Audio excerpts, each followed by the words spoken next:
You're watching the Politicit Podcast.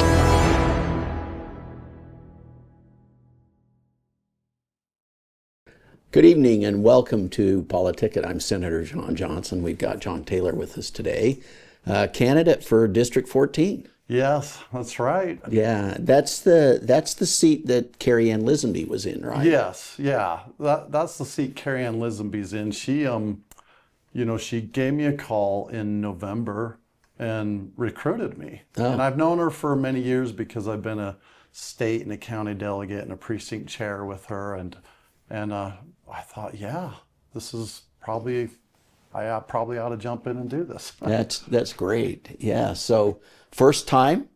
Yeah, first time running for office. I mean, if you don't count precinct chair, right? But running for an elective office. Running for an elective office at this level, and I had always thought about doing it. I've always been involved politically my entire life, but you get busy with work, raising kids, right? And serving in other capacities, right? But I'm at a place of my life where I can contribute back, and so here I am. That's great. So you have a primary. I do, yes. Yeah, we went to convention. I did win convention with 78% of the vote. My district is pretty conservative. They're a very conservative district, and I align with that very well. And the convention was fun. We went there, won that, but with SB 54, my opponent did get enough signatures to get onto the ballot, so we're going to have a primary. Oh, fun times. Yeah. So what would you say are the major issues that you're dealing with? Well, there's a lot of issues. It's been fun knocking on doors. It reminds me of my mission, except everybody looks at you as a sales guy when you knock, and then I say, I'm John Taylor running for House District 14. And it's all the issues you hear in the news. It was Proposition 4 for a long time. Really? And yeah, it was in the earlier stages. I mean, everybody wanted to talk about Prop 4, all those issues. But now, lately, it's been the data center has been the biggest issue that comes up. That's interesting. Yeah, it has. Obviously, taxes, economy, water, things like that. But a lot of people are interested in the data center, I think just because it's in the news quite a bit. Right. So. Yeah, that surprises me that comes up that much. Yeah. It I was talking to somebody the other day, and it's interesting because normally this is a conservative free market approach where data center, that makes sense, but now you've got both sides of the party, even the very extreme ends, that are concerned about the data center coming in, and I was quite surprised. And for me, I understand. I can go on record for that, but I understand some of the frustrations. I think when I talk to the delegates, or when I talked to the precinct chairs just last Saturday, I did bring this up, and I think it comes down to when I talked about a marriage, and in a marriage, it's important to have good communication. Right. And if you don't have good communication, things break down. And when people ask me why are you qualified for office, I say, well, I've been married for 31 years, and I've learned that when I make decisions without consulting with my wife, it doesn't always go good. Right. And that's kind of what we have seen, where the public didn't feel consulted. They didn't feel like there was a cost-benefit analysis where they sat down and informed the public. They felt like it was all benefits sold, but none of the costs, the energy, the water, the environment. And so I think that's where it kind of went wrong, and why so many people are frustrated and upset by it. I mean, it could be the best thing since sliced bread, but when you haven't told in my case, when I haven't told the wife about it, and I just made the decision, she's going to be pretty upset. It doesn't matter how great it could be. She's very concerned. And so I think that process is It's a communication Yeah. issue more than anything. Exactly. I think you probably hit that on the head. Yeah. So what are some of the other issues that have come up? Just canvassing. Because of the snow year, water is a big issue. The Great Salt Lake, I had Padilla, I think you had, or maybe Tammy Tran did, one of the representative or a delegate talked to me at length. I'm very concerned about the lake and what that means and the impact it has. And it's something that we probably need to, obviously we're going to have to do something. Right. But I've always been a little bit leery or hesitant when they create an emergency and then ask for a bunch of money that goes to nothing. And money that goes to a study, I mean, that's been abused, where people have asked money and made all this money and they say they're studying and it doesn't go anywhere. So meaningful legislation, obviously spraying Phragmites, which is an invasive species here, would make sense. I've heard entertaining the pipeline from the Snake River, things that might, fundamentally fix or help. I agree with that. But grabbing a bunch of money to run commercials to scare us to death is not, does not really make sense. That for me it doesn't. And so I want, I think we can all conserve and do our part. I mean, agriculture takes 80%, but I don't want to hurt agriculture farmers either. Right. We need to grow crops, and we need to, sustain this. Well, water's a property rights issue, right? Exactly. And, and that plays into the data center too. Everybody's concerned with how much water they're going to use as well, which is why, because of the snowpack this year, and then because of this big data center project, and because of, Yeah, you can see why people are concerned. it has all come to a head. Right. And so, that's a concern. But really, economy and taxes, it always comes down to, the economy. Taxes are a big issue. Taxes are a big issue. I did attend in Davis County. The commissioners had a public hearing to raise taxes. It was 15% from the general fund. They wanted like 30, didn't Well, they wanted 30%, which coming from the general fund, I understand it's just the general fund, but the concept, the people have just been frustrated by always being taxed. Right. And, to be honest with you, I mean, at the federal level, we've spent ourselves into a corner. And because of that, they're not going to implement austerity measures where they're going to lower tax or stop spending. And they're not going to default and crush the world economy. What they are going to do is quantitative easing and printing money. Right. And this printing money, devaluing our dollar. I mean, you have commissioners, you have municipalities holding truth and taxation hearings saying we've got to raise your taxes basically because of inflation. So the government is taking from both sides by devaluing your dollar and raising your taxes.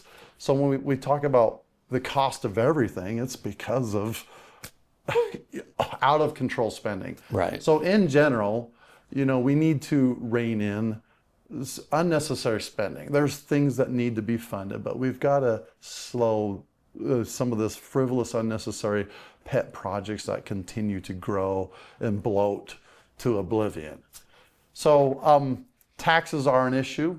We've got to fund government, but we shouldn't be funding, projects. For example, you hear about the gondola going up to the ski resorts and wanting to tax the payers. And some of my thoughts are like, why don't you do it as a public infrastructure district?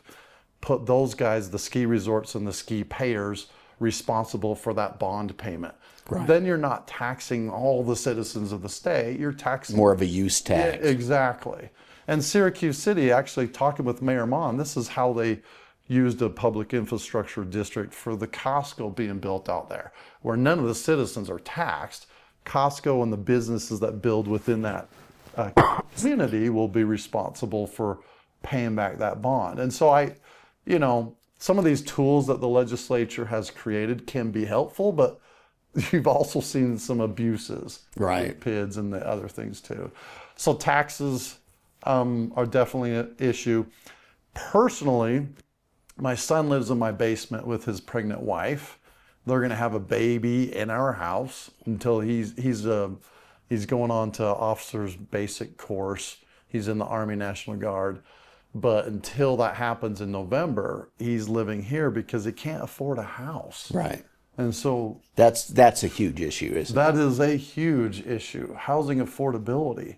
And when we look at the cause of, rising housing prices, it was a supply and demand issue. Right. Utah has a lot of kids, they need to buy houses, but then you had outside investors flooding our market from California and others, and then creating a rental state, and even rent prices are unsustainable. Right. So, housing affordability is one I get asked a lot, and it's a tricky one because letting the free market play out will take a long time, right, for the rebound effect to happen. For it to right. So, putting in incentives or guardrails or however we handle that, it's not an easy issue, but it does come fundamentally down to just overspending, right? Government spending. If we can, inflation drives a lot of that. Exactly. If we can turn the tide of inflation,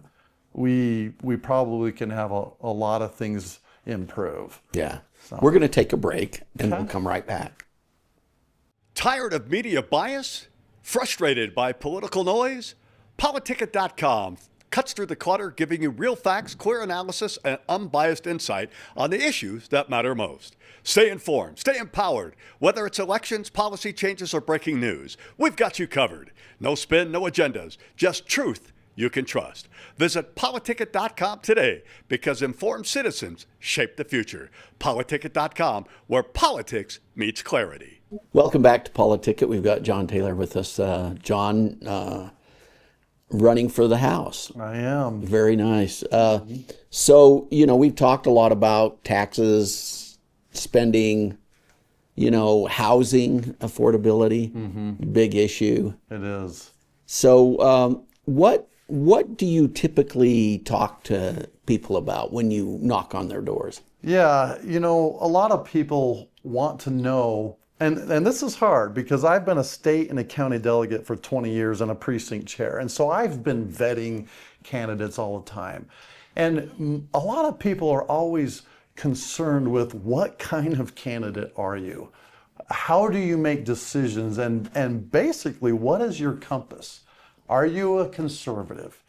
Do you have a conservative compass? Do you have conservative discernment? Or are you a rhino or more moderate or whatever? And so when people are vetting candidates, they really want to know. So it comes down to asking about issues. But, for me, when I vetted candidates, as a delegate at these meetings, I always wanted to know where they got their media source from and what kind of media they gave credibility to. And for me personally, that was one way to really vet a candidate. I take in all media, but I started my political interest when I was active duty military in Georgia, having just finished college and now having my first career job as a second lieutenant. I was at church one day and a guy started talking about OPEC and a lot of Middle East geopolitical information. I thought, how do you know all this information? How are you so smart? And he says, well, I listen to Rush Limbaugh. And from that point forever until he passed away, I listened to Rush Limbaugh. I consumed Hannity and all these talk shows just my entire life, and I really got I think what it gave me is it gave me a political conservative compass, because you would listen to the liberal media and then you'd listen to Rush and he'd say they left this out or they misrepresented that, and you just start understanding that they just lie all the time and they spin it. And so when I run around and I meet constituents that just absolutely hate Trump, I know they listen to liberal media. That's the Right. persona that they created.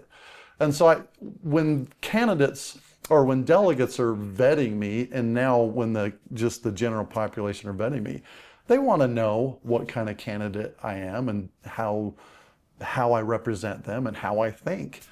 And we don't all have the same political ideas and ideology, but in general, they just need to know that they're going to be represented. And so, like I talked about earlier, I'm not going to pretend that I have all the answers. If I'm going to be a politician, we need to hear from the people. Right. We need their information because they're brilliant. Right. They research, they understand issues, and they can teach a representative a lot. So if I'm going to become a representative, I've always expected my representatives to hear me and represent me. Now, not everybody is aligned, but if you got 10 for it and 20 against it, you probably should consider, voting against. Right. So, those are just some of the things that. One end of the nice thing about knocking on a door is that you can really kind of figure out where somebody is and what are the important things to them. It really is. And frankly, some people are not as engaged with the big issues. And they don't know until you start talking about, what do you think of water? What do you think about this? And then they'll open up. But it really is helpful to knock on doors. It really gives you a sense or a pulse of your community. Right. And, I've been trying to knock on primary voter doors that are Republican. Right. But I've ran into a few Democrats because they have moved in here and Right. there. And obviously I don't line with Democrats. But with talking with them, you can figure out where you do have common ground. Right. And, if I'm going to be a representative, I want to represent everybody.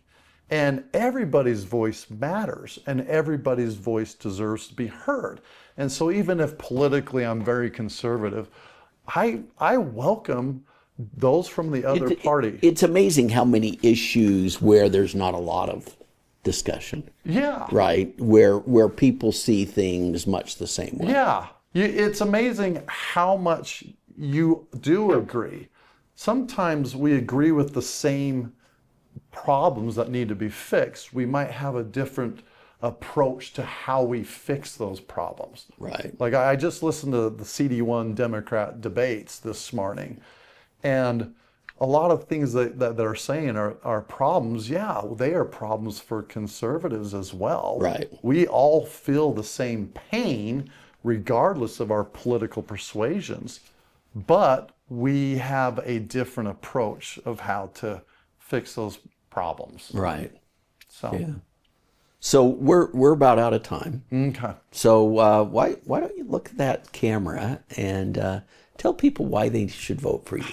I am grateful and honored to be able to run. I hope I could earn your trust. I grew up in Ogden, Utah. I've raised my kids in Davis County for the last 25 years in Syracuse, Utah. I love this community, and I'm at a stage of my life and I have the background, leadership, and experience to be able to do this. And so my name is John Taylor, running for District 14, and I hope to earn your trust and your vote. Thank you. John Taylor, great having you on. Thank you. Thank you. We'll see Appreciate you it. next week.